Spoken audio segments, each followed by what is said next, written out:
আচ্ছা বন্ধুরা, বলুন তো সারপ্রাইজ গিফট পেতে কার না ভালো লাগে। ঠিক এইভাবেই আমি সারপ্রাইজ হয়ে গেছিলাম যখন আমার হাজব্যান্ড আমার জন্য গিফট পাঠিয়েছিল। হঠাৎ করে অফিস থেকে ফোন করে বলল, এই দেখো তোমার জন্য একটা পার্সেল আছে। আমি বললাম, আমার জন্য পার্সেল আছে?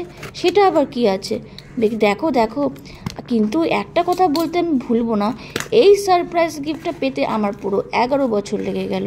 কেন কি 11 বছর আগে তো আমার হাজব্যান্ড কিছুতেই আমাকে কোনোভাবে কোনো গিফট দেওয়া এইসব ছিল না। হঠাৎ করে সত্যি এই গিফটটা পেয়ে আমি পুরোপুরি অবাক, যাকে বলা হয় সারপ্রাইজ।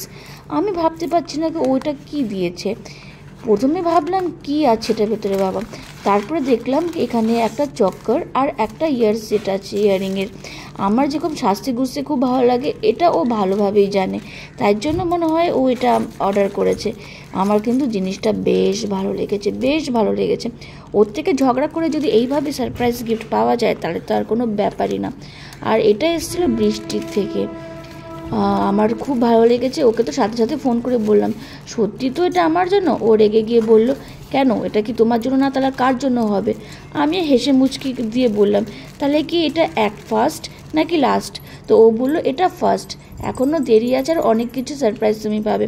আমি তো কেননা আমি এই সারপ্রাইজ গিফটের জন্য অনেক ঝগড়া করেছিলাম। আমি ওর সাথে ঝগড়া করে আর বলি, কি ব্যাপার হলো, তুমি আমাকে এই বিয়ের 11 বছরের মধ্যে কোনোদিনও কোনো গিফট দিলে না।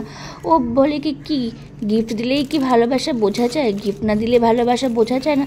আমি ভাবলাম হ্যাঁ, তাও কিন্তু একটা কথা, আমি কিন্তু মোটামুটি ভুলেই গেছিলাম কি এই সারপ্রাইজ গিফটের জন্য আমি ঝগড়া করেছিলাম।